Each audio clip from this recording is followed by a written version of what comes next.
precious gift and all of the opportunities you have given them to do good deeds in your name. We ask God to protect and keep them safe and their families as well. Guide them with your spirit so that they will always do what is good and glorify your name. We ask this through Christ our Lord. Amen.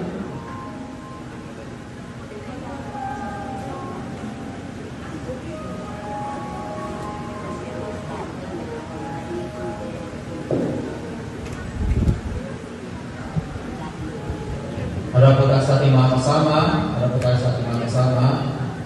awitan po natin sila.